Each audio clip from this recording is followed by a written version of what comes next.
Welcome to the second meeting of the Prickly Friend. Let's start by surrounding ourselves with the cards that we have just worked on so far in the realm of the Prickly Friend. There's more people coming in. And really connect with the kind of solid support so that you have that support next to you. And at any moment of emotional or physical discomfort, please immediately turn to the 4 pillars. So make sure that you place them in a visible spot to easily connect with them. And take a moment to breathe in the presence of the pillars, also of your know, whether you have already made the card or not, you have worked on that energy, and also the cards that have come to support you. So please seek them out with your thoughts, with your imagination, and remind the cells in your body to open up to protection, to courage, to love, and to trust.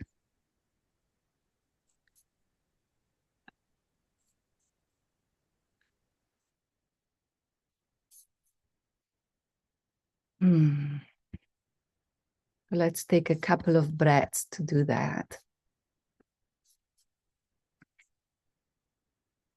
Because when the critic tries to take something away from you, tries to block you, immediately activate the support of the 4 pillars within yourself. Don't allow a void of uncertainty where the negativity of the critic can dig deeper. It's important to cultivate this awareness and to practice this. You know, the transformation with the inner critic doesn't happen by thinking about it or wishing about it. It really starts, being unrooted and transformed when we actually apply these skills.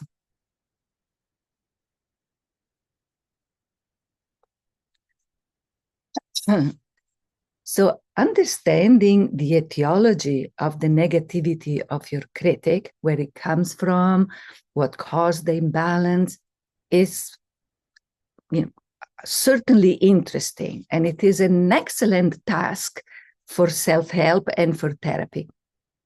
Its roots are in our history, in this life, and probably even in previous lives. But knowing all of this, it's not enough to transform it. The critic doesn't care whether you know or not where it comes from. It continues to operate undisturbed because logic doesn't touch it. So we must engage another form of intelligence. We must engage intuition, creativity, imagination, speaking through symbols, images, and metaphors that have more power than 1,000 words and 1,000 thoughts or wishes.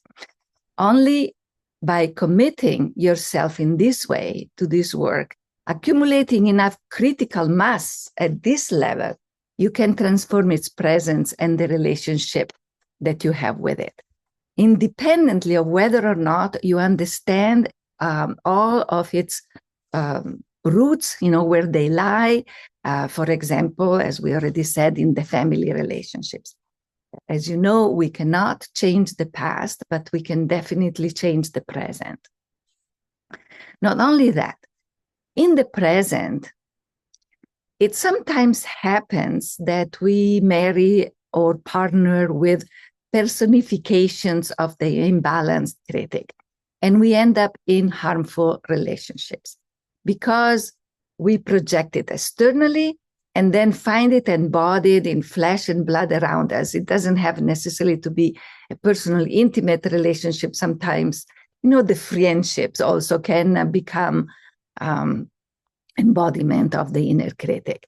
So transforming the relationship with the inner critic, reducing its imbalance, illuminates personal relationships and enhances the ability to make healthier choices, even on the unconscious and impulse level.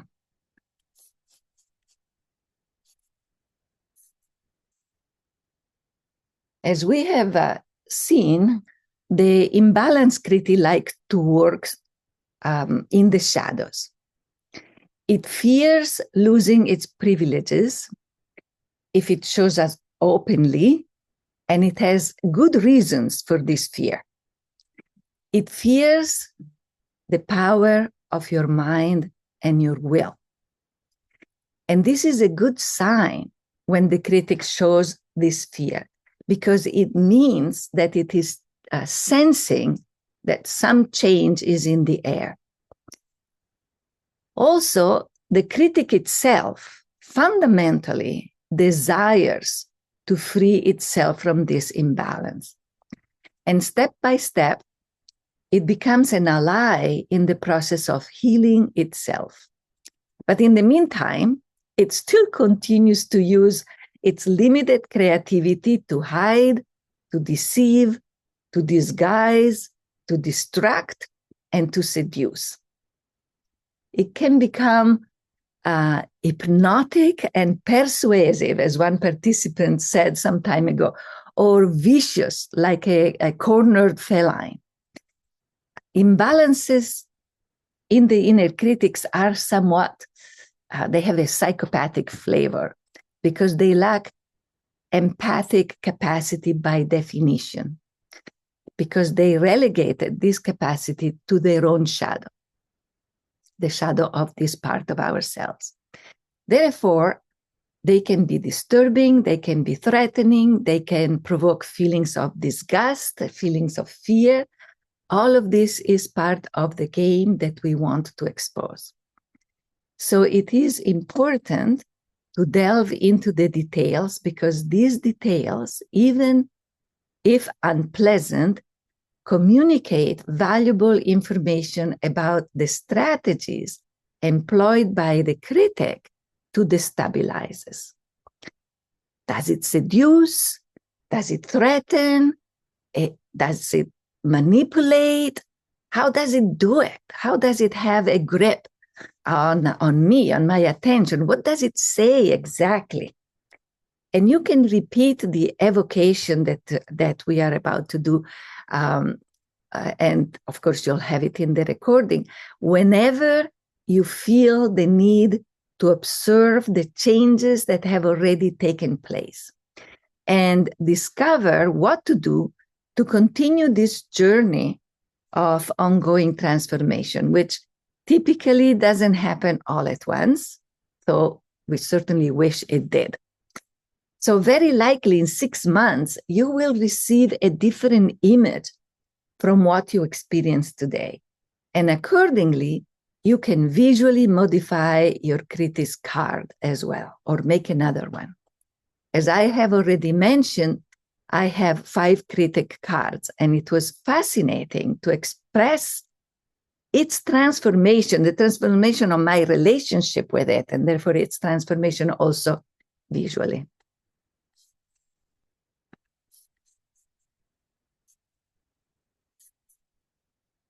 So, said all of this, we are going to approach this evocation of the inner critic. Your psyche knows what you're doing and gathers information and stimuli, even if it seems like nothing is happening. And it will communicate this to you either immediately or at another time through sensations, intuitions, messages, images, and even in your dreams. And the evocation we are about to do has somehow a shamanic flair, because it invites the critic to present itself and show its most hidden aspect, the one beneath the facade that he would prefer to display.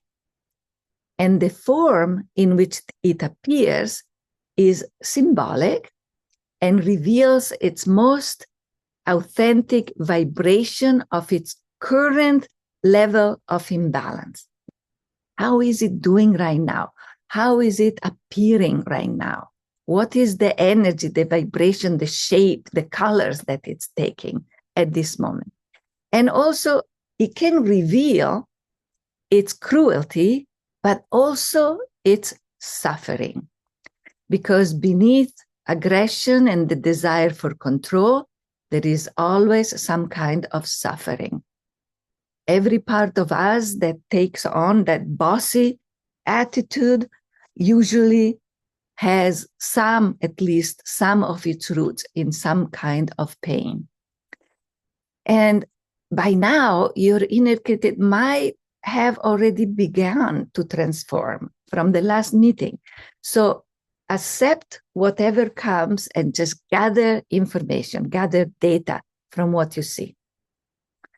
What you will see or feel can take any form. So if you find it difficult to visualize things, just trust your intuition and the feelings, the smells, the vibrations that you experience. So the form that it might take can be humanoid or not. It can be something organic or not. And whether you have already a card or not, it doesn't matter because it will change during this work. We hope. That's why we're here.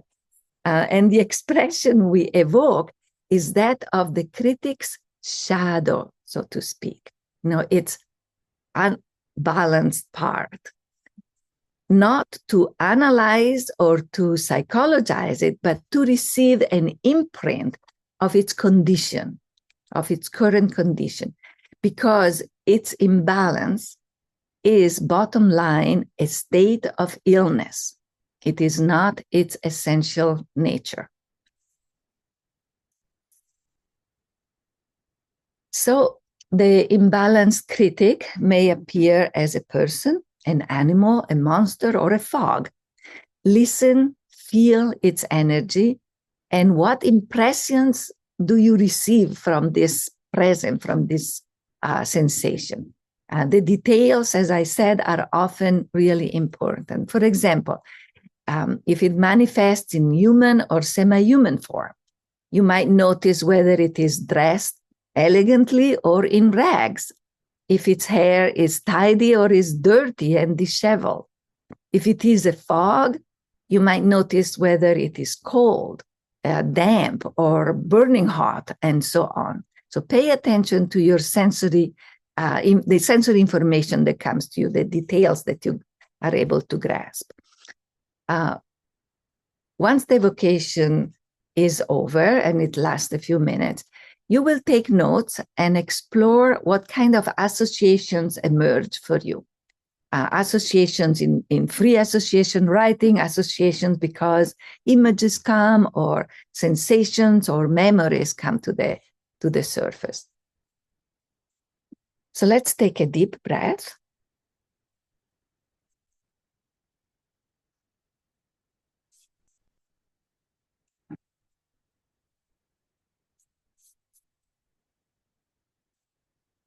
And choose the position that your body wants to assume for this activity.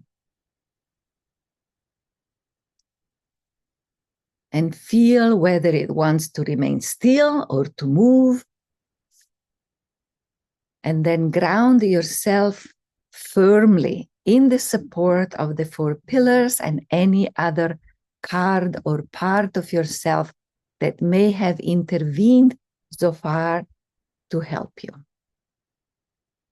So prepare yourself. We will also call upon the wind. For those of you who follow Soto, is the first intelligence of air, and the rain, which is the second intelligence of water. Since nature is always available to us to help us out of love, and out of love for freedom and for authenticity. So please prepare yourself to follow my voice, accompanied by the sound of the drum in the background.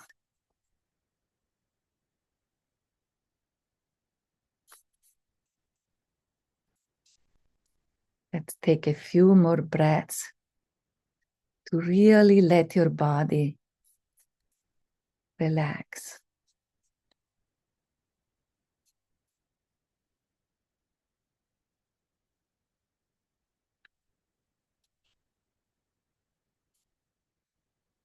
One more deep breath to let your body feel the pull of gravity.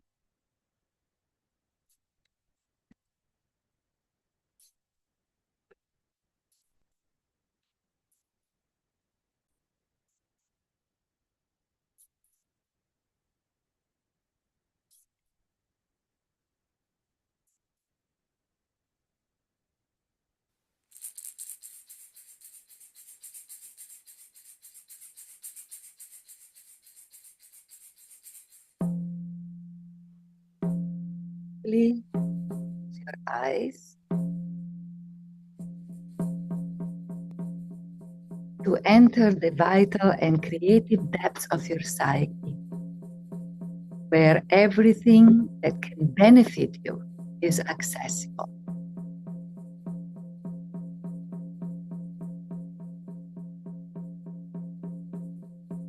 At the center of your being, become aware of the luminous presence of your soul essence, intertwined with your higher self, your spirit, without limits or boundaries, your eternal light. This light is always with you, at the service of your evolution, your growth.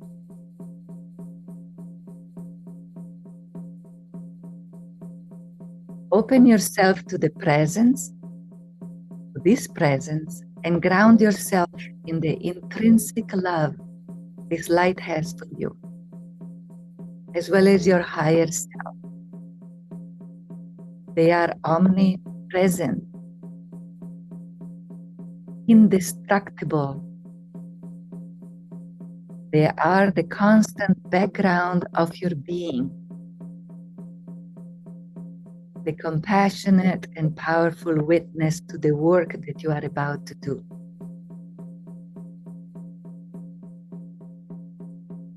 Now ask your entire being to align with your need to receive useful information for your transformation.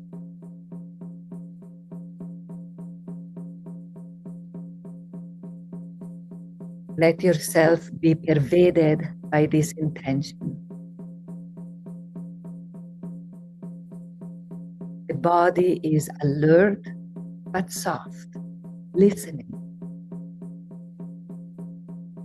Contractions start unwinding. Tensions dissolve. Breathe, open up, and expand.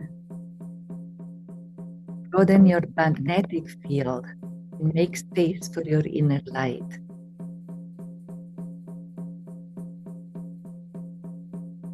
Be aware of the protection and the love surrounding you, even if you don't feel it at the moment. They are there. They support you.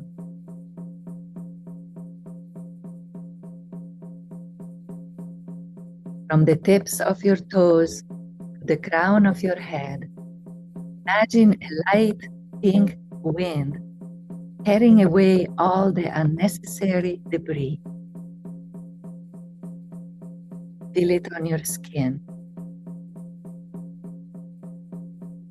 Gentle but powerful.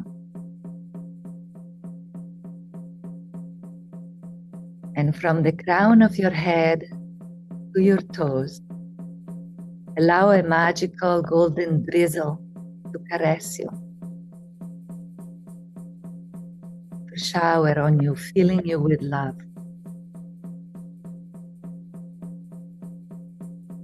A golden drizzle caressing you and filling you with love.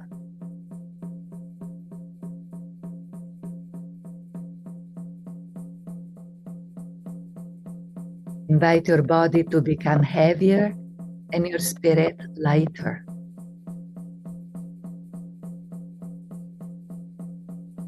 Relax, stay attentive, and awaken your curiosity.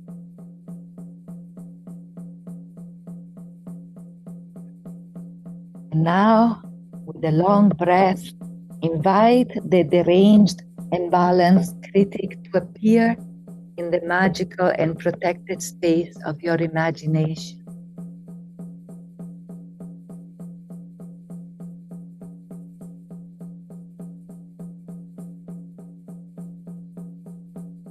And observe shapes, images, sensations, sound, colors.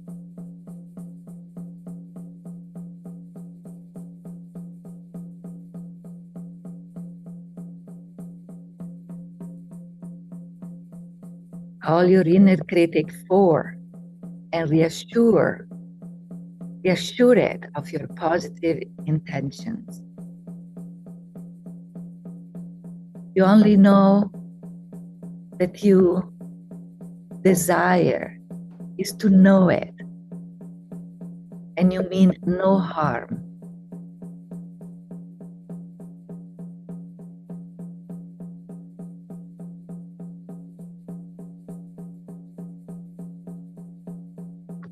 Keep inviting it and reassuring it. And take notice, where is it in space? Is it in front of you, to your side, behind you, above or below you? And if you don't see it or hear it, just imagine it.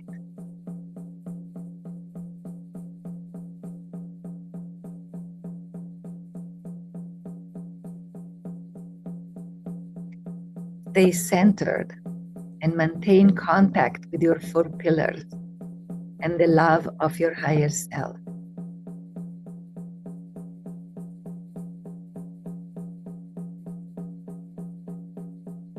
Observe any sensory or visual details.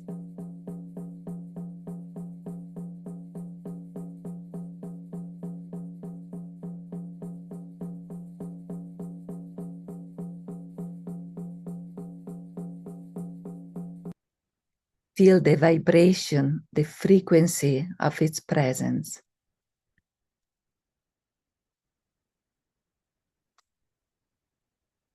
Observe its spatial and or energetic dimensions. Is it big? Is it small? How much space does it occupy?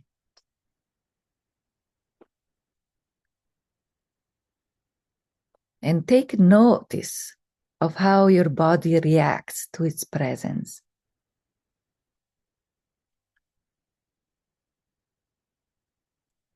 Notice if this presence touches your body in any way.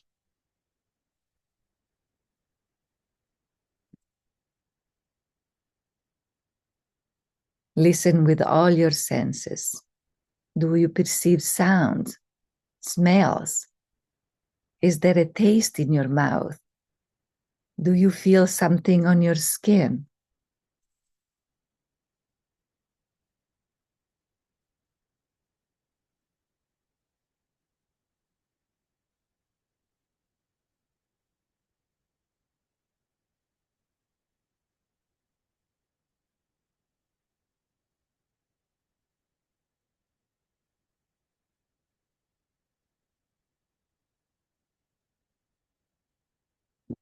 What attitude do you detect in this presence?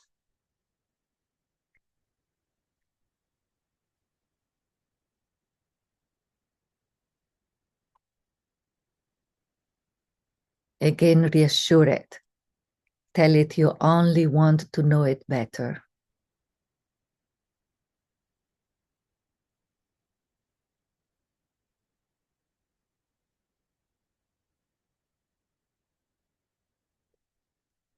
Receive all the information that comes to you, even if it seems nothing is coming right now.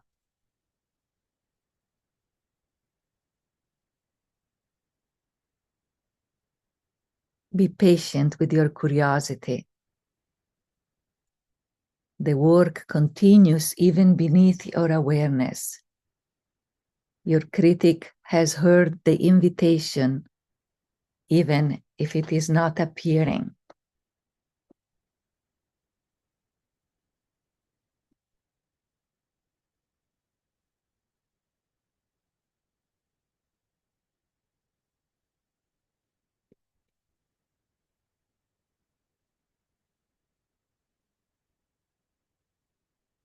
Take a few more moments to observe.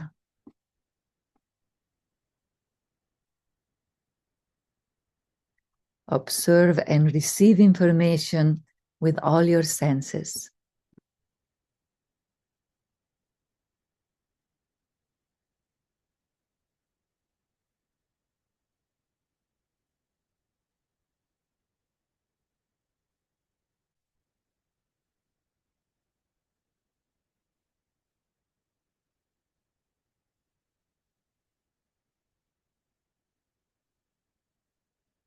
Now thank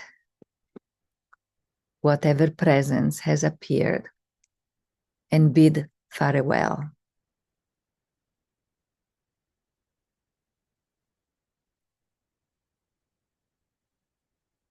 Let yourself imagine or feel as it fades away.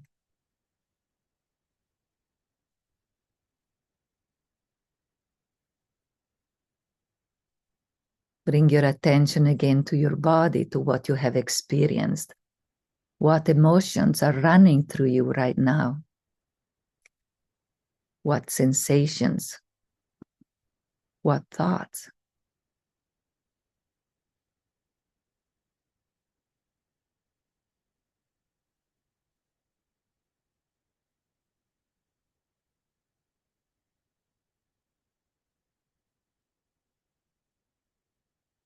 And with a deep breath, begin to return to where your body is.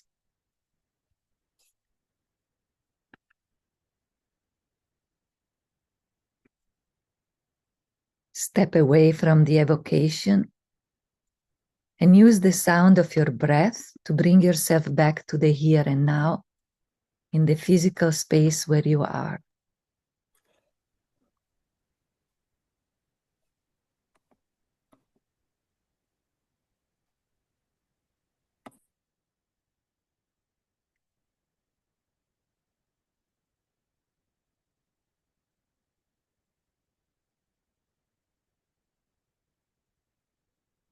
Say thank you to your own psyche and to your own imagination for these insights. And thank also to your critic for showing you a hidden side of itself.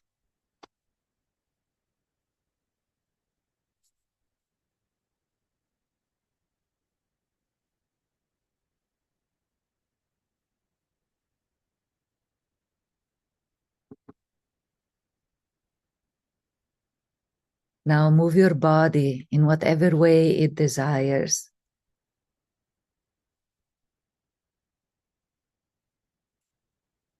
And when the time is right, honoring your own space and pace, begin to take notes and even draw or color if you wish.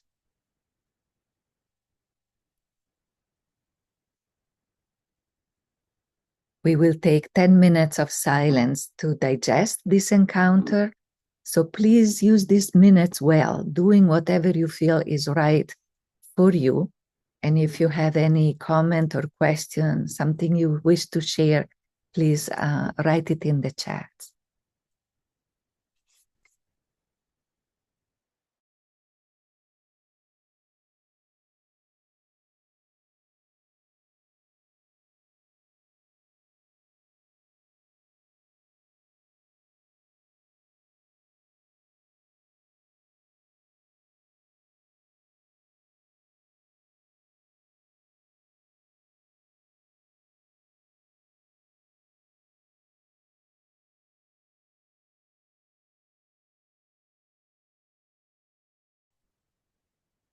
So Don is asking in the chat if it is possible that the violence of the inner critic has in fact been a protector of sorts, a cover-up for some deeper as yet unconscious experience and emotion.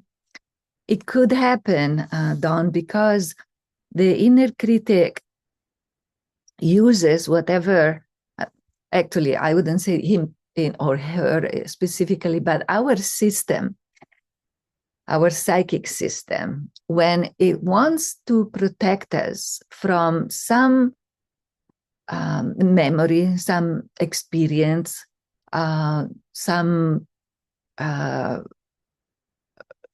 feelings, something that is scared of, that fears that if we get in touch with it, the ego might fragment in some ways, then the psyche will use any weapon at its disposal to block that awareness, which is, as usual, pain. Stay away from that pain. So the inner critic can become a tool in this mechanism of hiding, right? It's easier to deal with the pain that the inner critic is creating than to deal with the pain that I'm trying, that's the psyche talking, that I am trying to avoid. It would be interesting to do a consultation with your cards to find out if there is something happening in this regard. For example, asking, has my inner critic being used for other purposes? Has the critic been used for my protection from other awarenesses? In the same time, we need to be very careful because it could be the other way around as well. It could be that the inner critic is pretending that the pain that is inflicting is actually serving other more lofty purposes. So, it's a matter of investigating, because when the inner critic is in a balanced state in our psyche, it is also a protector. It protects us from doing stupid things. It protects us from feeling too grandiose. It protects us from making choices that are that feel very appealing, but are not really good for us. So that discerning quality that the inner critic brings in, along with the judge as well, they are protective in some ways. So I would invite you, if this came up in your mind, I would invite you to investigate. Any other question or anything that you would like to share at this point? Please raise your hand or write in the chat. Thank you. You're welcome, Don.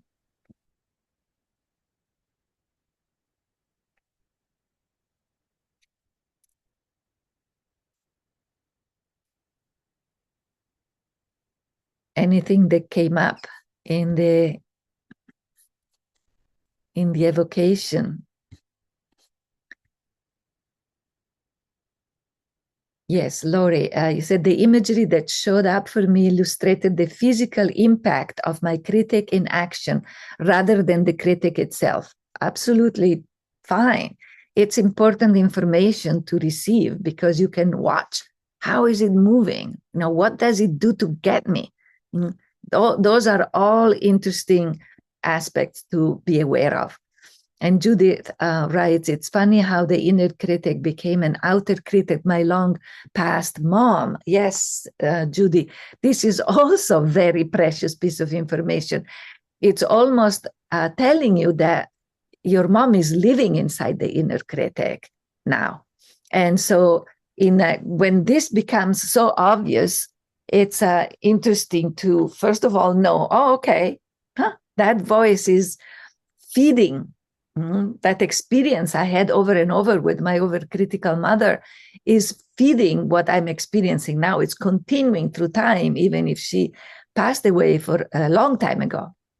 But when this becomes so obvious, and for many of us it might, it would be important to also address the parent, the mother, the teacher, the partner, the friend that have contributed to the voice of the inner critic, the imbalance of the inner critic.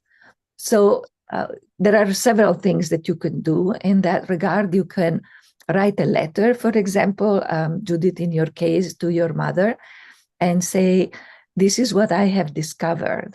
And I thank my Psyche and I thank your spirit for having given me this information, because maybe I suspected it, but now I know for sure.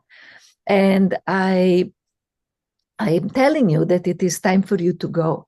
It's time for you, for that part of your spirit that is still giving, energy to my inner critic, to go away, to fade away, to be at peace, to be in freedom.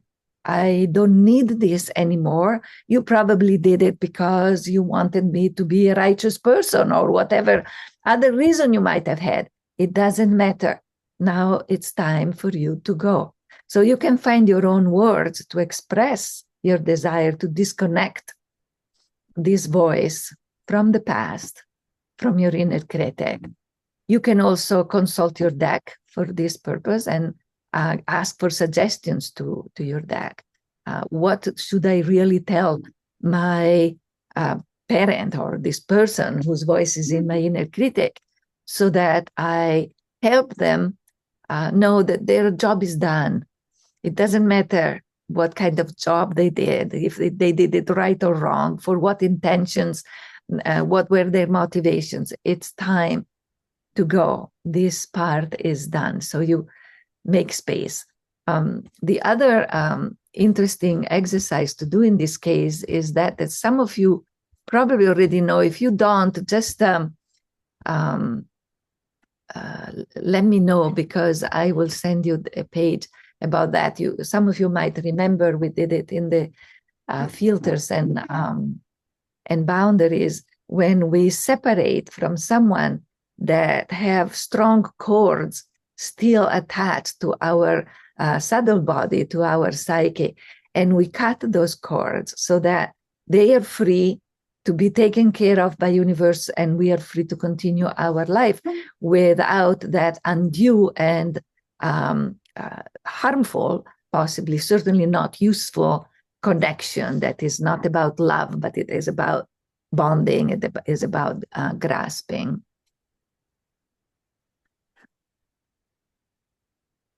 And Victor wrote, I felt like reaching out my hand to my inner critic and taking it out for a nice walk. That's a beautiful thing to do, Victor. And yes, I highly recommend that you act upon that. You can go back into the evocation or use any other form to bring yourself to that space and dialogue with that presence. And if it is that the inspiration says, let's take a walk together, wonderful, because that's also transforming. And it can be a signal of a transformation where you two are in an amicable connection. And the inner critic can do its real job, its good job in a good way. Jessica writes, my inner critic started as a protector and then transformed to an external memory and then internalized as the inner critic. Yes, Jessica, that's just as we were saying with Judith, very important, useful information, because it gives us an opportunity to do some pointed work to let go of that memory or to let go of that person. Rita writes, mine was a sneaky fox, cartoon-like, changing around the thoughts in my head. Yes. Great card to make. And it's you're right. Am I allowing you to do this or not? Victoria wrote, the inner critic was shown as people in my life who have harmed me and are like an introject into myself and are now in my inner critic. They are inside your inner critic. They use it to continue mistakenly what they thought was the right thing to do, or what they were somehow, even out of their own imbalance, prompted to do towards you. Every one of them, to cut those cords, let them know, I recognize that this is happening and I don't need this anymore. you're freeing yourself and you're freeing your inner critic from those voices that keep it out of balance. Jennifer wrote, one thing my inner critic does is make it hard to access any imagery. And that happened also this time, just a fog, like the critic acted as a fog to keep me from knowing it, a deep, dark blob and lack of memory. Yes, this is not uncommon, Jennifer. The critic is very good at putting up those screens and staying as hidden as possible. So I would start with making a card for that fog, or paint it, put it out, tell your inner critic, let your psyche know, I know what you're doing. I know this is happening. I feel it. And I want to transform this. I want to have the freedom from you.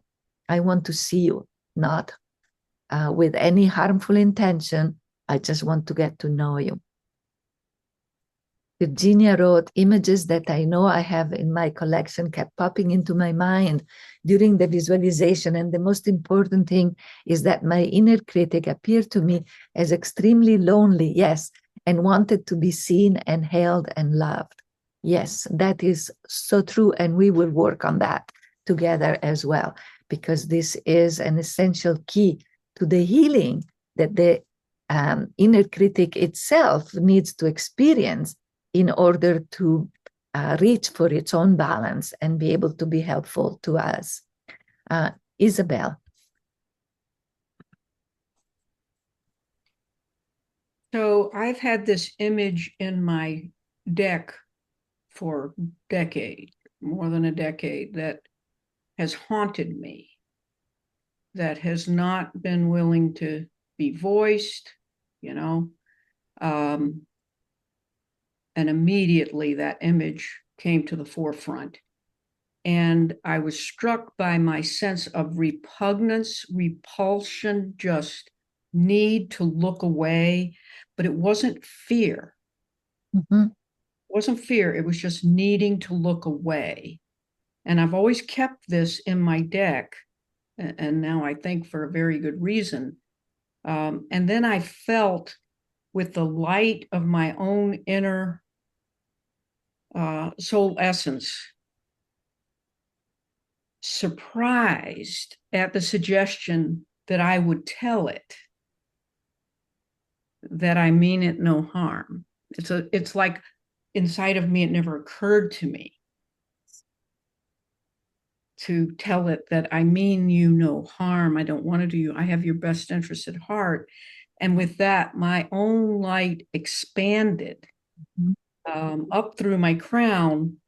And I realized I had this association to real life experiences where I was the guardian of my adult sister who was schizophrenic, and she would be in these psychotic states, and everyone was afraid of her in the hospital, wherever. But that was not my experience of her. My experience was a woundedness, a terror that of annihilation, fear of annihilation. And suddenly I had this shift in relationship to this image that was so empowering. And I'm just looking forward to greeting it in a different way.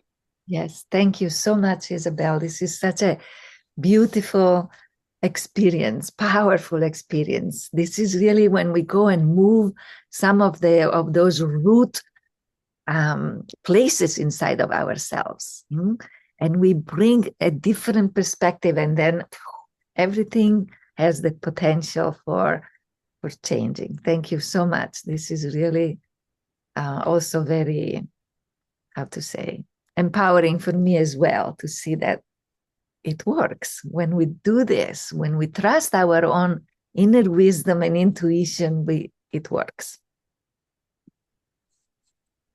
So let me see, there is another message.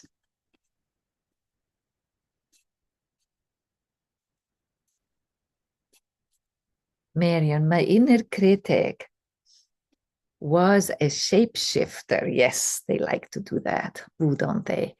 Black, furry, yet sharp with the face and legs. It changed shape depending on my emotions, sometimes cute, sometimes angry, and sometimes covering me in blackness without light, depressed. I think I could make a puppet or doll of the cute one. Yes and no, because, Marion, the critic is a shapeshifter because its intention is to get us, right? When it is out of balance. And so if it's going to be able to seduce you through cuteness, it will do that. And if that is not working, then it's able to bring in that deep, thick, dense cloud of darkness and depression and bathe you in that. So what I'm saying is cuteness, if there is such a word, doesn't mean balance necessarily. It's for you to discover, because it is a very astute presence in the psyche that has had a lot of time to develop different strategies to make sure that it finds a way to get us. And if you make a card or a puppet or a doll, please send us pictures on the Telegram. We are all really, it's really interesting to share those images, because when we share it with that intention and they are looked at with that kind of respect and reverence and understanding, they also lose a little bit of their negative power because they are seen. And what we see loses its negative mystery, right? That aura. If I don't see, if it is in a fog, as Jennifer was saying, it can pretend anything, right? Because you can't see, you can't pin it down. But when we are able to dispel that fog, something similar to what Isabel was also describing, then all of a sudden, woo, there is another world at our disposal, other options. And Carol wrote, my inner critic came as a sad child sitting on his bed asking for my help growing up. Is this a trick?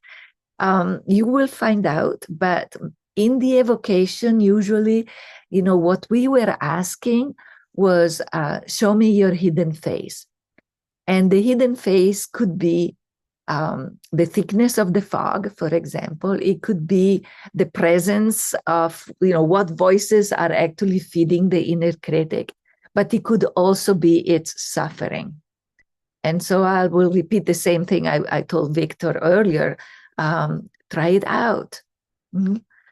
Continue to stay in that presence. See, when we deal with a trickster like the inner critic can be, we really need to stay solid in the presence of our 4 pillars, our no card, our the light inside of us, of our soul essence, of our higher self.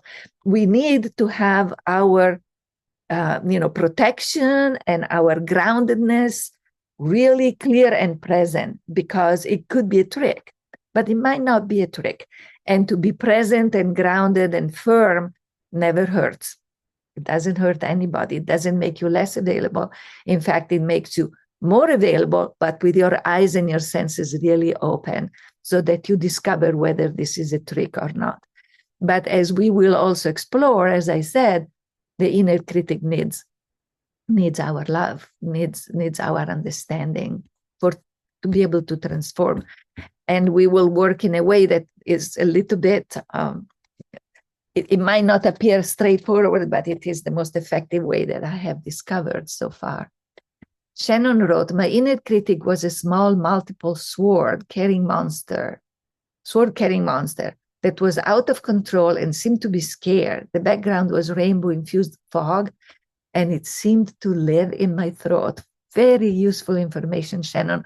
All of these are parts of your body, parts of images to work with, so that you can open a dialogue. Even the sword itself. Who are you? What are you doing? Why are you useful to this inner critic? So you can make cards, or you can dialogue with the images that you have seen and maybe described in your notes as if they were letters for the moment, and then see what else comes to light. Virginia wrote, my grandmother also appeared, which was not a surprise. Although she loved me greatly, she had a highly critical nature that harmed my inner child.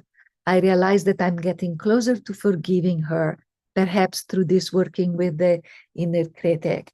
Yes, it is possible. I would invite you as a first step to write that letter that I already mentioned to your grandmother and tell her, you know, I acknowledge your love, and I also acknowledge the truth that some of the things that you did and told me were harmful, and maybe your intention was good, and now I let you go. I let go of that part. Please let go of my inner critic.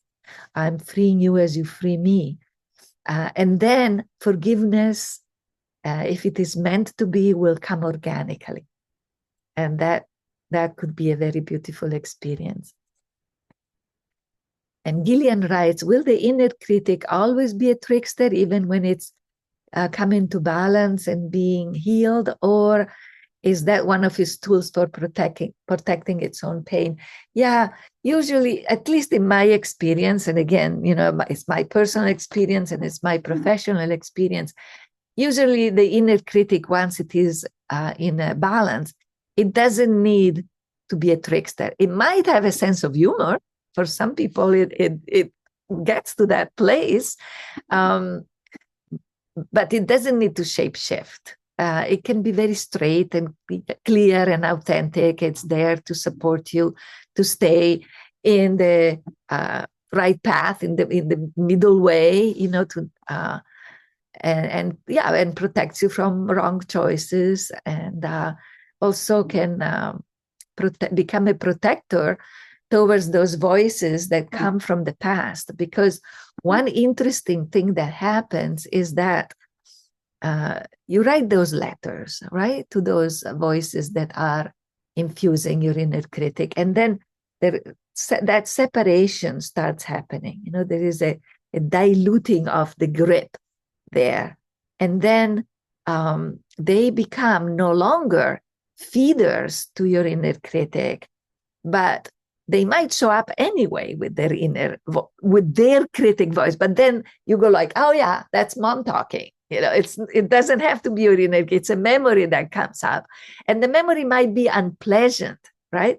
But it's not any longer embedded in a part of you. It's just a memory, and that changes the perception and the conversation. And yes, you know, the inner critic usually doesn't know its own pain. It's so busy transforming that into attacks. But by doing this work, we are bringing awareness of that also to it, right? And so that also changes the conversation, because the inner critic starts being seen. And more importantly, with the inner parts we're going to talk about next, be seen in a different way. Ellen, and this is going to be our last question for now, because we have a lot of work to do. So thank you. So my inner critic showed up as a very elegant, in an elegant setting with an elegant hat, as a cartoony, rubbery chicken-y thing. So speaking eloquently, fancy, drinking teacups, and then shifted, and that was most of it. And then it shifted to a girl sitting behind a desk in a classroom saying, I am 10. And I don't know what to do with that. So. Yes. Well, again, with the usual tools, investigate, right? The elegant could be a revelation that one of its disguises is to look very proper, very reasonable, very much in charge, very much able to live the good life, right? So it could be one of the disguises that it takes. And when we are going to explore the messages, the link might become more clear. And as for the 10-year-old girl, the only question that comes up for me, and you could ask your deck, is, did something happen when I was 10? Did I have an experience that somehow imprinted my inner critic the way it is manifesting in me now? Thank you. Welcome.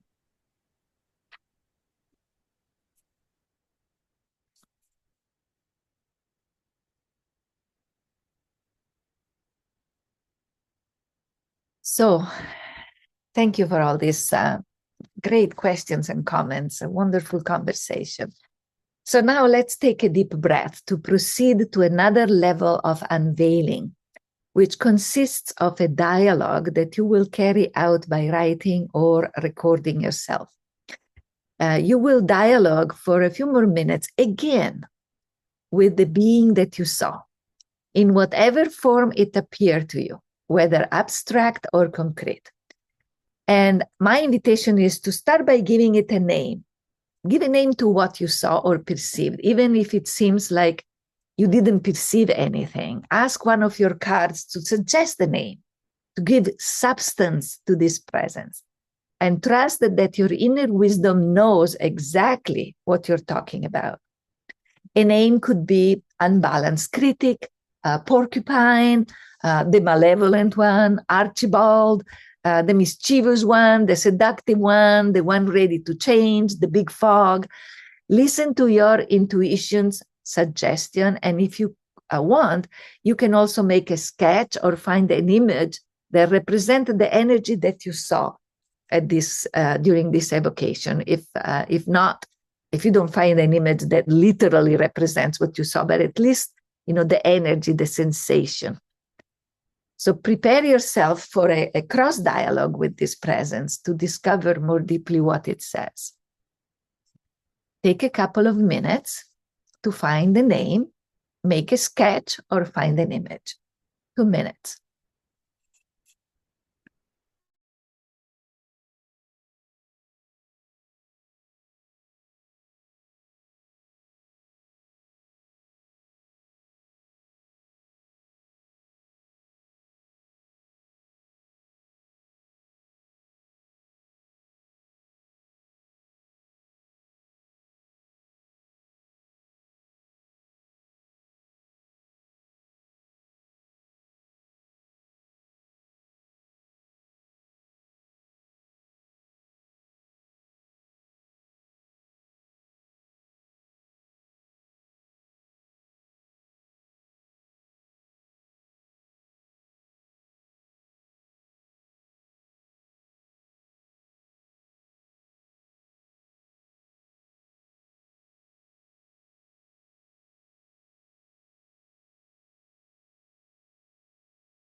One more minute.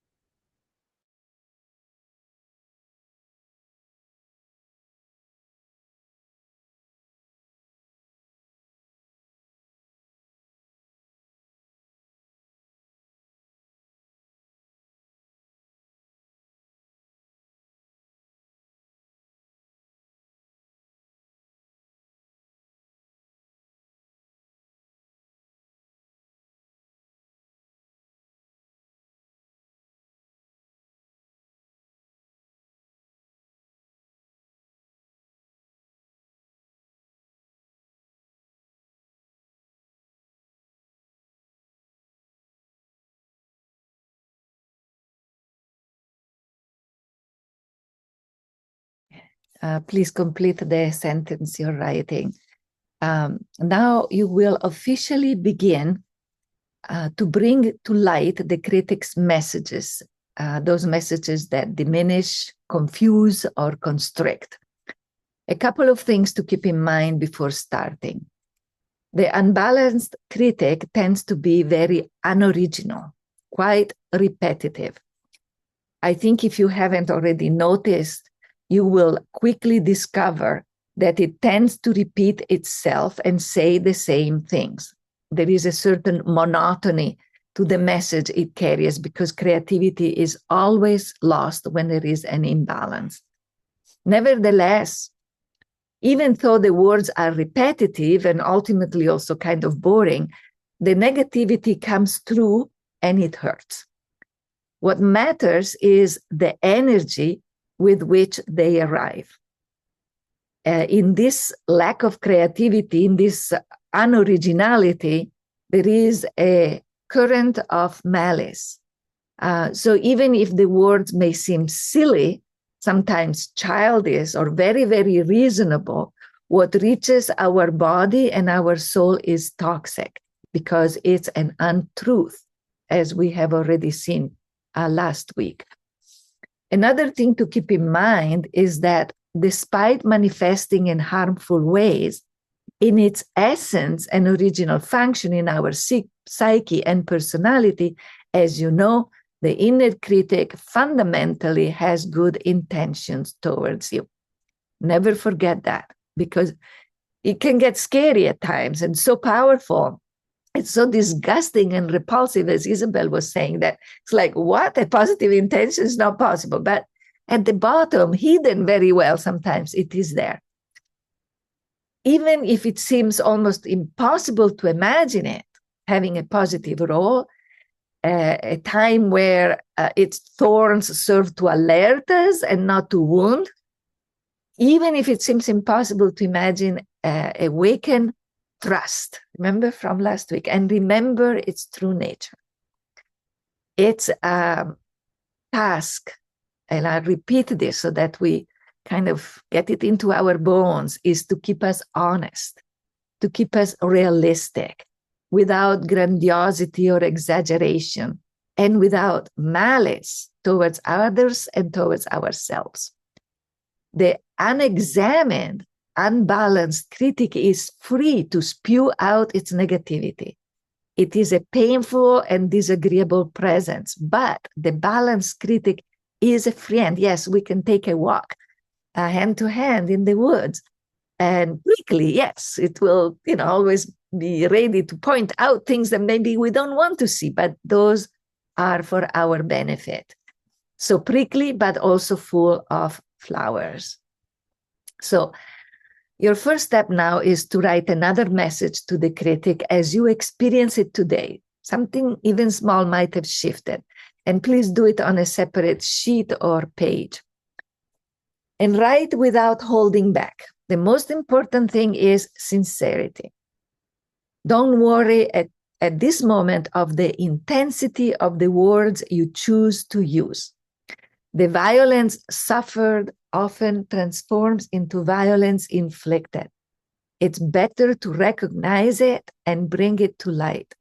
If you feel it, don't dilute your anger, your pain, your fear, or your frustration.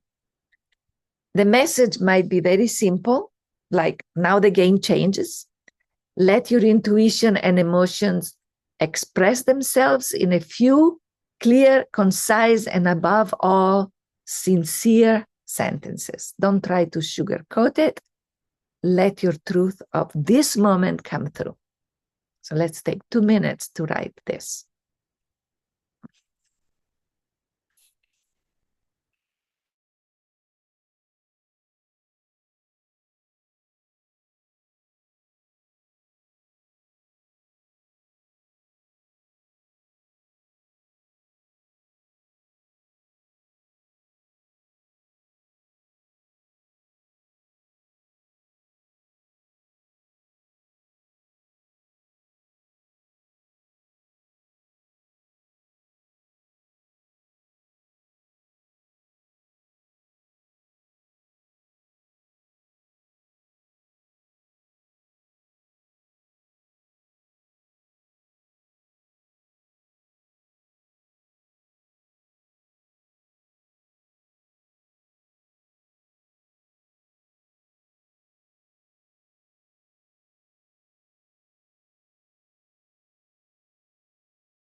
Please complete the sentence you're writing. We are moving at a clip because we want to stay in that energy and catch everything we can.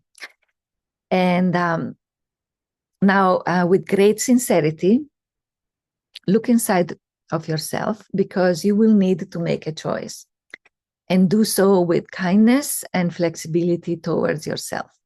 We are about to explore the 5 main zones of attack.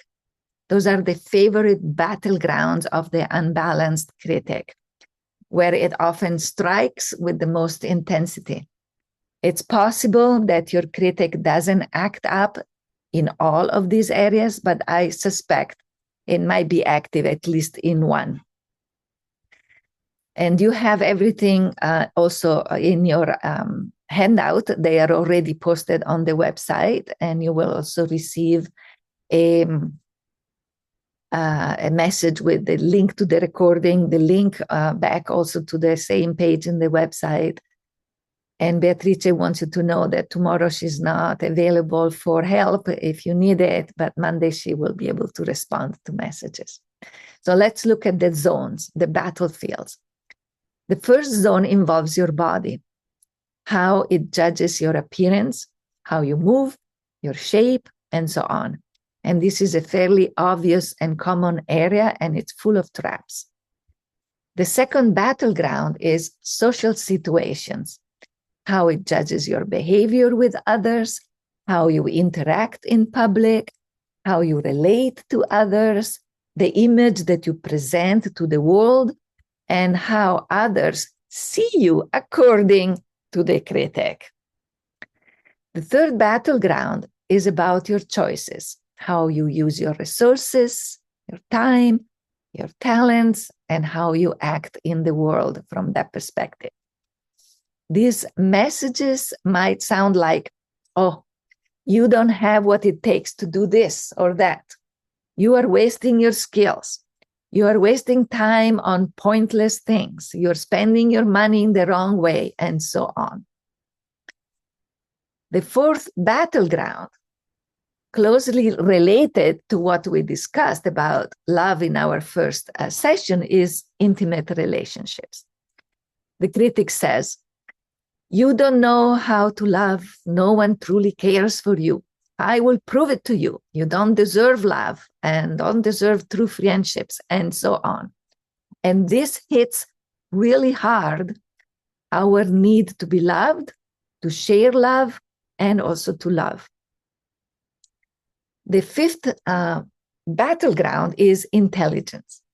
Not about how you choose to use it, but its own characteristics, the amount of intelligence, which is something that cannot change. You know, we are given a certain amount of brain capacity, but we all have it, and we can all use it well.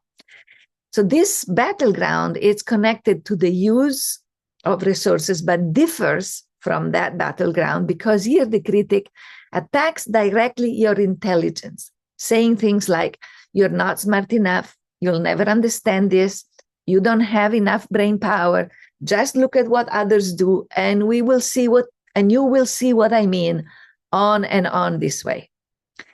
So bottom line, the critic loves to say, you're not enough of this, you're not enough of that, and incites comparison.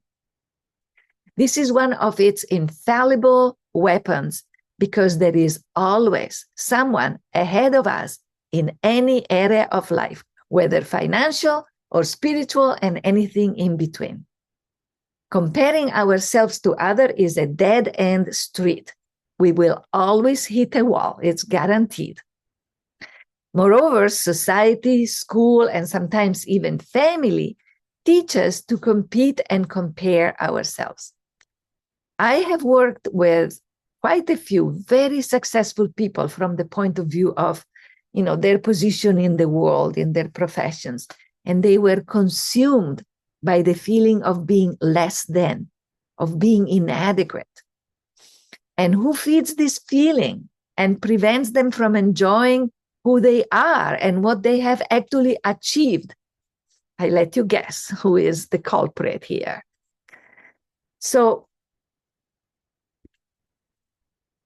if you discover that comparison and competition in this light are definitely energies that show up around the inner critic and in your life, I highly recommend making a card for them. These 5 battlegrounds are the most common, but there can be secondary fields that relate specifically to aspects of your personal life. For example, many artists must deal with specific attacks on their creativity. Spiritual directors may face doubts about the depth of their faith and the quality of their practice. These are offshoots. Usually they are offshoots of these 5 main areas, these 5 main battlegrounds I described. But it is important to recognize them as well, because they can take on some persistent and highly personalized voices, sometimes fed by other people in our lives or other experiences. As I mentioned earlier, it is not certain that your critic is active in all 5 areas. It may favor just 1 or 2. But it still eventually could be helpful to examine what the critic says in each one of these aspects of your being, just to make sure, you dig under the surface and see if there is something lingering there that is hiding. So let your intuition guide you as to whether and when to do so.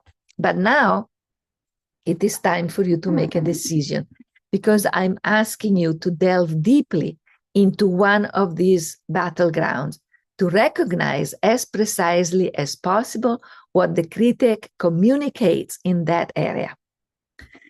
The unbalanced critic uses words and feelings and sensations to grab you, to drag you down, and to diminish you. However, these words can be so bothersome that we don't want to hear them clearly, let alone write them down. To avoid acknowledging the tone of the message that often is bombarding us. The ego doesn't want to feel this, doesn't want to hear it. With good reasons, right? But yet we have to override this disgust, this repulsion. As a result of this difficulty in really catching the exact messages, the fog that the inner critic hides behind grows thicker, and the messages gain more power.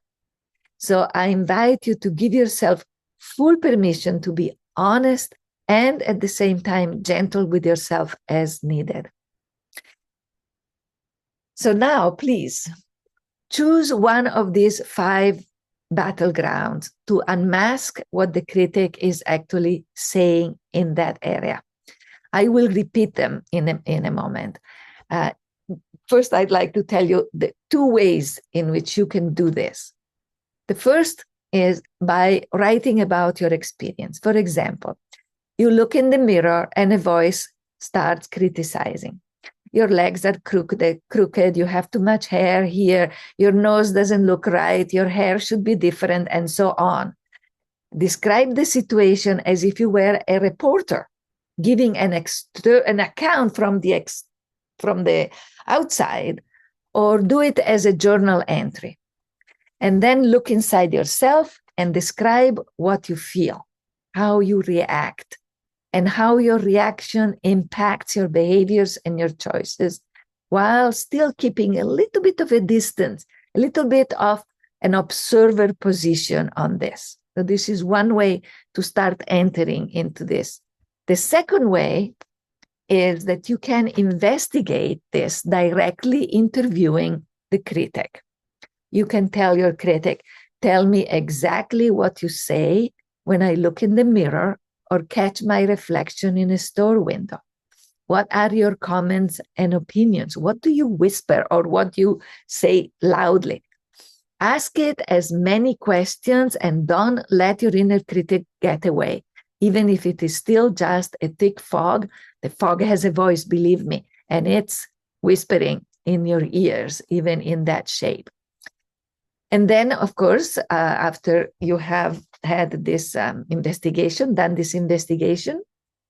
look inside yourself and describe what you feel, how you react, and what impact this reaction has on your behaviors, always maintaining a little bit of observing distance.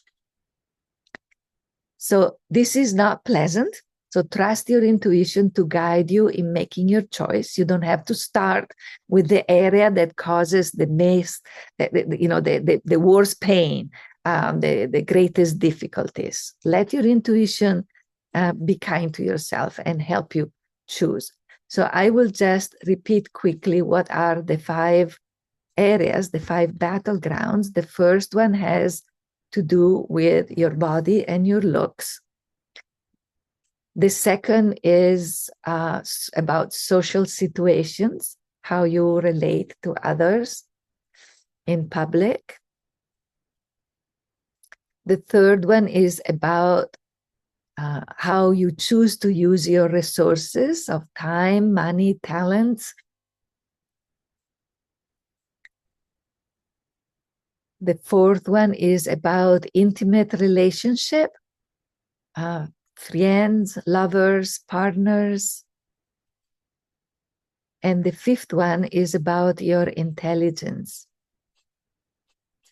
And you have 2 choices, one to be a journalist, a reporter that describes what happens when the inner critic is activated in one of these battlefields, and the other one is to investigate instead directly with the critic and asking it, tell me exactly what you say. So you want to unmask the exact words and sensations that this critic does to you, activates when you are in one of these fields. So please write for 5 minutes. Again, I suggest exploring only one battleground, or at least one at a time if you're called to dig into more than one. Even if you find yourself writing the same message multiple times, keep doing that. The goal is to unmask it as clearly as possible and to allow yourself the time to recognize how your body, your heart, your mind, and your soul react to these messages. One of the insidious aspects of the unbalanced critic is its repetition, the tendency to say the same thing over and over until it sinks in and becomes almost an unconscious part of your breathing. Like it's a truth that is running through. So feel free to repeat yourself. Let these words see the light. Put them in black and white and eliminate the subterfuge and the manipulation that the critic is always eager to employ. So let's take 5 minutes to write.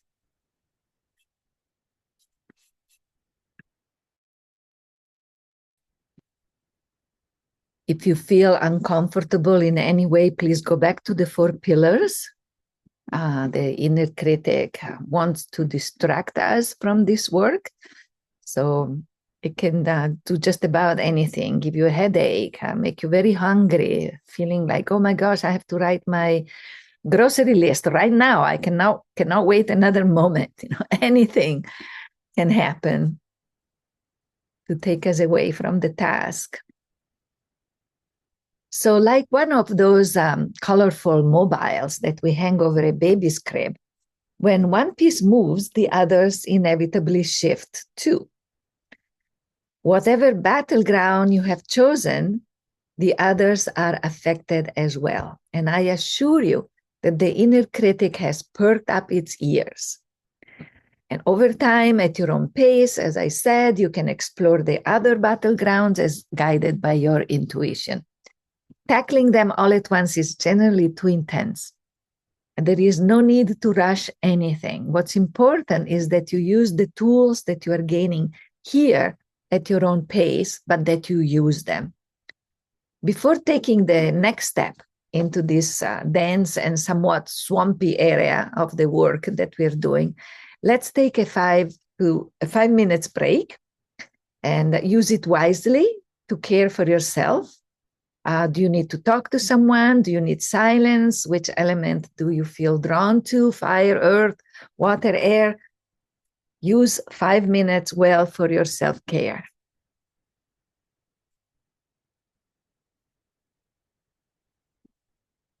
The one thing I recommend is that you drink a glass of water. I apologize for not saying it right away. Please drink a glass of water. It really helps flush out the toxins that surface when the secrets are stirred up.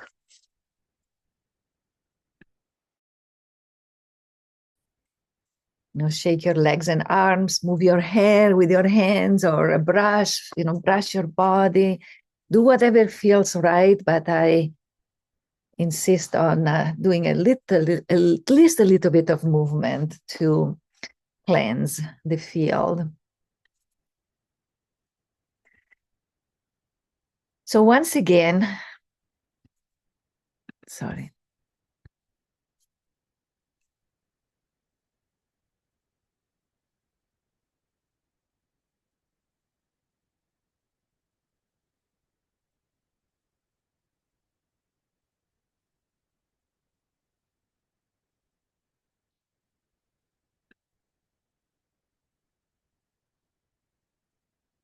Looks like we are almost all back. So now I invite you to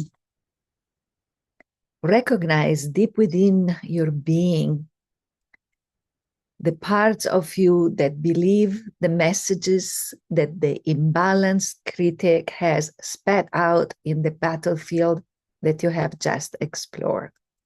So it's important that you have your supporting cards close to you as we continue to penetrate these minefields in order to move forward in dismantling them. So it's hard to acknowledge it, but it is important to do so. That if there were not parts of you, perhaps well hidden, that believe these messages enough to agree with the critic, there would be no more battle in that field. Maybe some small ripples of disturbance might appear from time to time, weak attempts to regain control, especially in moments of fragility. But the real battle would be won because you and your allies would immediately respond with a clear and relaxed, no, thank you. And it would end there. So if the pain is still activated, it means that there are parts in collusion with the critic.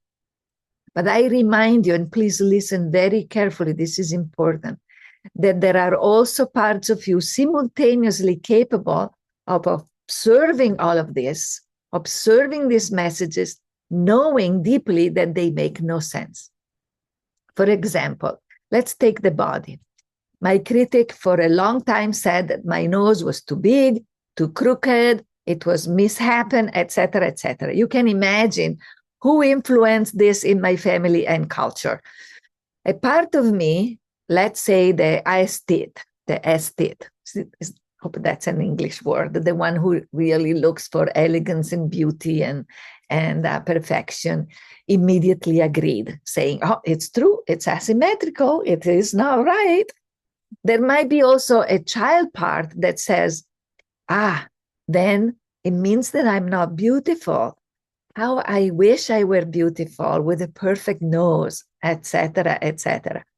But on the other hand, there is also a logical part that says, wait a second, who cares? Your nose works, you're breathing well, so what? Or there might be a rebellious part that says, look, it's not true at all. That nose is interesting. It's a characteristic. It defines your personality, etc., etc. So there are a lot of conversations happening around this poor nose, right? So I hope that this small example helps clarify that there are different voices inside of us that may not be a true netter, although they could be, but that intervene in the conversation, siding one way or another. This doesn't always happen because there are some imbalanced messages where we haven't yet found the voice that says it's not true. And we absorb the message so deeply that we believe it is the truth. So be careful in this territory.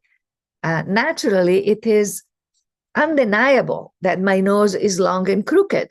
But my critic, which is now in a very different phase, fortunately, not only does not criticize it anymore, but it even, if it ever even think about it, he himself immediately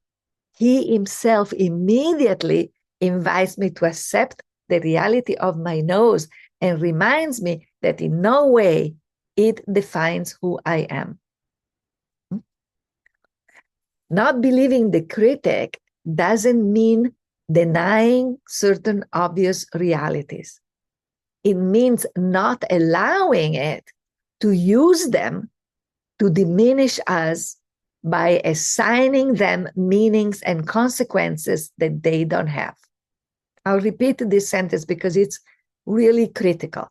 Not believing the critic does not mean denying certain obvious realities. It means not allowing it to use those realities to diminish us by assigning them meanings and theoretical consequences that they don't have. I will never be a Nobel Prize winning scientist. My brain isn't designed for that type of logic. So what? That doesn't make me inferior or irrelevant. It doesn't take away the meaning of my life, and therefore it doesn't cause unnecessary pain. So we have to always pay attention to this sequence. The imbalanced critic attaches itself to anything, whether it has an objective basis or not, to interpret it negatively. This is its secret. The inner critic distorts reality to give it a hurtful and paralyzing connotation. So on a blank page now, at the top, write the essence of the critic's message in the battlefield that you have explored, just like the title of the page. And then divide the page in half. And one side you title it, I believe it. And the other side you title, I don't believe it. And this is just the start. You will revisit this list as needed, but we're going to start now. So start with the side that don't believe it. Don't believe the message of the critic, and especially its interpretation of something about you that is diminishing. So you might have cards, you might have letters already made, the parts that don't believe it. They all become allies in this work. So in a free association, write a list of those parts of you that don't believe it, that don't give weight to this negativity, that they recognize it for what it is, a disease that needs healing. And then once you have done your list, you thank them. Let's take 2 minutes to do this. Sorry, can you repeat it again? Because when I write, I lose half of it. Sorry. Again, you have this in your handouts. So you on a blank page at the top, write the essence of the critic's message in the battlefield that you have explored a few minutes ago. Then you divide the page in half. On one side, it's I believe it. On the other side, I don't believe it. And in free association, you start filling up a list of parts of you that don't believe that message that you have written on top of the page. They don't give weight to the negativity that is carried by that message. They recognize that this is coming from a disease that needs healing. 1 more minute.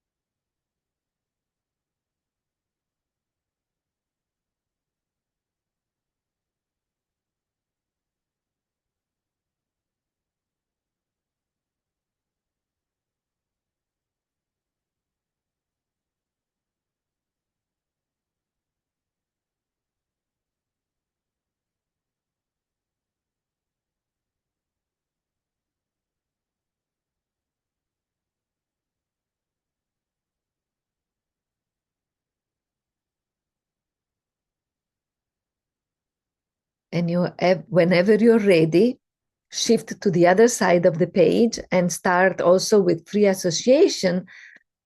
Start allowing yourself to recognize parts of yourself that agree with the message of the inner critic.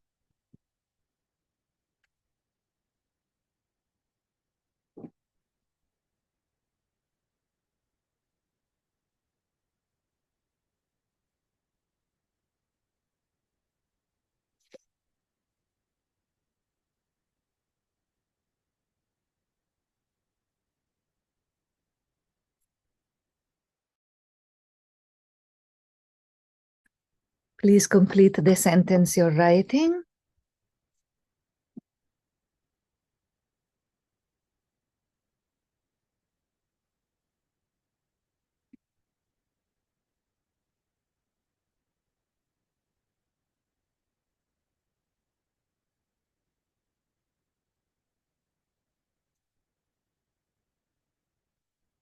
So for now, don't worry if you feel that there is nothing that comes up in those two lists. You have planted the seed, and then as you observe yourself, as I highly recommend, in the next few days, you might recognize some of the parts. Oh, this part of me is in agreement. Like I gave the example of about my nose, that the part of me that likes beauty and is aesthetics are very important for that part. It was definitely ready to agree with the inner critic.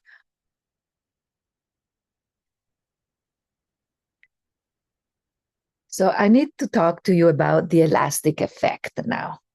Imagine for a moment that you have an elastic band on your wrist and you start pulling it and letting it go, pulling it and letting it go, on and on.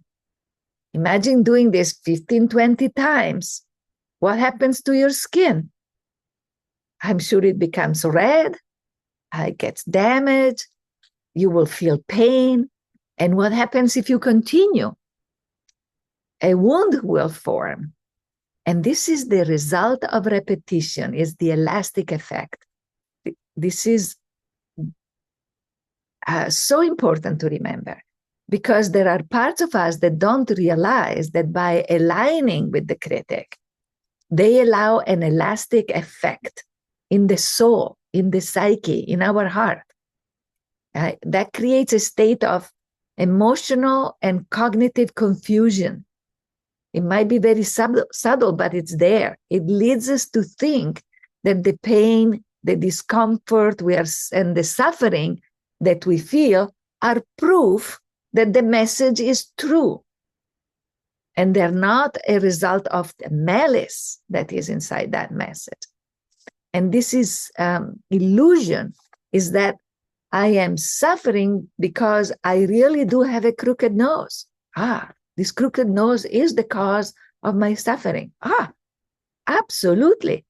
It is because the critic is telling me that the crooked nose is wrong, and therefore I am unlikable, the famous 3 steps. That is what causes the pain, not my poor nose, which is just fine. I suggest, if you think it might help, to make a card for the elastic effect, because the critic certainly doesn't want you to gain clarity on the confusion that I've just described, and much less wants the parts allied with him or it to understand that that is the cause of the pain and the confusion. But you absolutely want these parts of you to become fully aware of the elastic effect, which always causes undeserved pain. And what does this mean? That when we have to deal with this kind of pain, even though it is well hidden from our consciousness, well disguised by all the various survival strategies that we use not to be at the mercy of an imbalanced critic, the elastic effect persists, and it drains our energy and also our joy for life. It's really dampening everything. So your next step, unpleasant but important, is to feel the elastic effect. Imagine the critic's nasty, aggressive voice. Resist for a few seconds while listening to it. Allow yourself to hang in there and notice the sensations in your body. We worked on this a little bit last week when we talked about the cascade of, the biochemical cascade of neurotransmitters in our body. Identify at least a couple of sensations or the absence of sensations, going numb, a silence in the body that becomes mute because it doesn't want to feel anything. And take notes on what you experience. Constriction in the stomach, dizziness, sweating, anger, changes in breathing, loss of sensitivity. Any small sign is a clue. And observe how your body reacts to this biochemical cascade of poison that you endure when the inner critic speaks. Let's just take 1 minute for this.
This is probably one of the hardest part of this work, something that you will revisit. Because, we are born to flourish, not to be trampled on. And so we want to explain this to the parts in collusion with the inner critic, whether they have been manifested or not, whether we identify them or not at this point. So regardless of whether you have them in your list or not, they're there. Otherwise, you wouldn't be suffering in this particular way. Write a short message addressed to the parts in agreement with the critic, and to those that are still hidden, and to those who you have already identified, to make them clearly understand the damage you suffer at the hands of the imbalanced critic. So write them a message to say, look, this is what happens. This is what I go through. I want you to know it. I want you to hear it. Let's take 1 minute. And this is a very important message that I invite you to write on your altar. Put a piece of paper on your altar as well.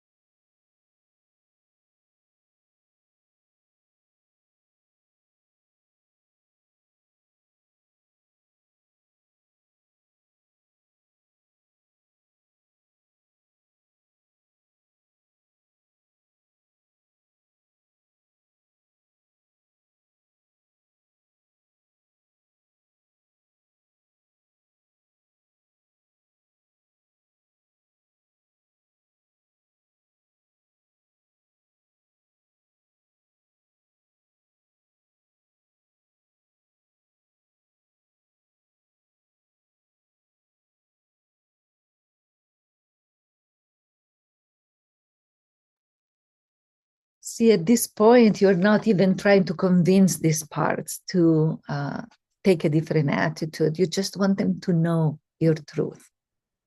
So finish the sentence you're writing. And if you wish, share what you have discovered in the chat or in Telegram, because the body needs to feel heard, to have witnesses. And this suffering, which is relieved sometimes 365 days a year, is a burden you want to show to the parts of you that are in collusion with the critic's balance. So it's good to air it out, to bring it to the light. And in the future, if you have doubts, you can work on the lists with the help of your deck, asking your cards for clarifications and insights. Might be interesting to go through your entire deck if you feel like, and see, which one goes into which direction, which one, with every card siding with whom and how. You can interview each one of them, asking them clearly, what side are you on? And please do this with affection and with compassion, without judgment, remembering that each netter ultimately only wants your well-being. Or, as I said, you can ask your deck to show who doesn't believe the critic and who does, whether you have a card for that part or not. Before doing so, as always, and I'll repeat myself a million times, it's so important to stay grounded in this work. Surround yourself with the 4 pillars, the no, and all the other supporting netters. And it could be that you might need to do this periodically. It might be necessary to continue to dig deeper and observe the changes step by step. So now please draw a card and send a message of integration for the work that you have done today.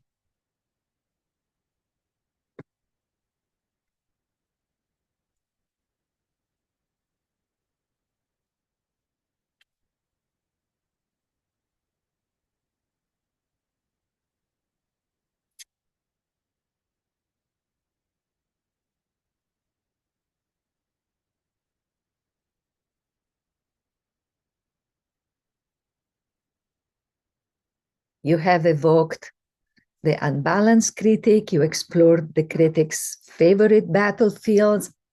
You listened to its messages.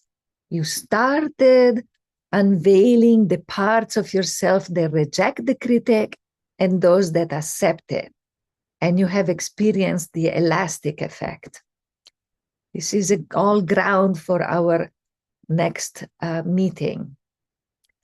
So ask this card to help you integrate and anchor the work, the experiences you had today, and maybe also ask it a question that is important to you right now. Let's take 5 minutes to do that.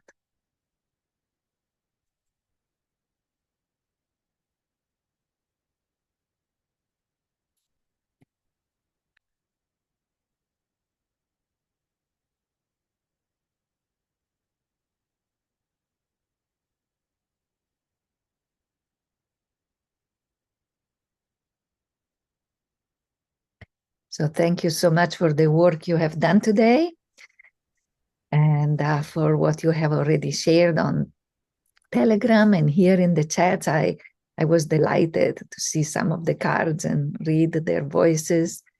And before concluding, I will look at the messages first.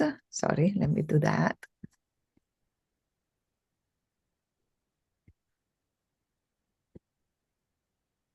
Mary says, this work is much harder than I thought it was going to be. Yes, it is hard work. I totally agree with you. Thank you for your messages. Also, Victor, Isabel, and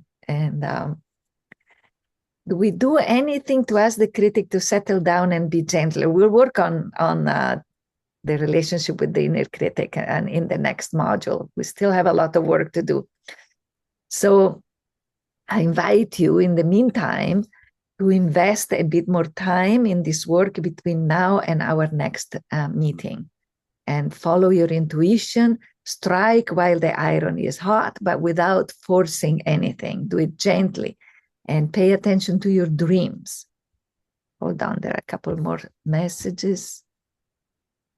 Any wisdom about differentiating work with actual persons who may have stimulated existence of the critic? Well, Jill, I think if these people are still alive, it is too premature to think of that. I think that what is important is to let their spirit know what you have noticed, what you have discovered about their impact on your inner critic, and therefore on you, and to work on cutting those cords with these people. Really use your deck also to ask questions about, what is still keeping me so attached? What am I still very angry about? What about the pain that I'm experiencing? How am I seeing this person? What do I need to know about myself to change my relationship with this person? In some situations, I have seen that doing this changes your attitude, changes your way of relating to this person, and therefore automatically everything changes. There is no need to talk about it or do anything specific because you have done a lot of work within, in the background, in the undercurrents of this report. If it feels that it is still needed, something with the actual person needs to be addressed, then this is a different conversation. And I would definitely, even in that case, start with my cards and maybe get some support from a colleague or from a dear friend or from a counselor and see how am I going to do that. This is what I have discovered, and I would like to address and put a stop to something in the actual physical, present time relationship with this person.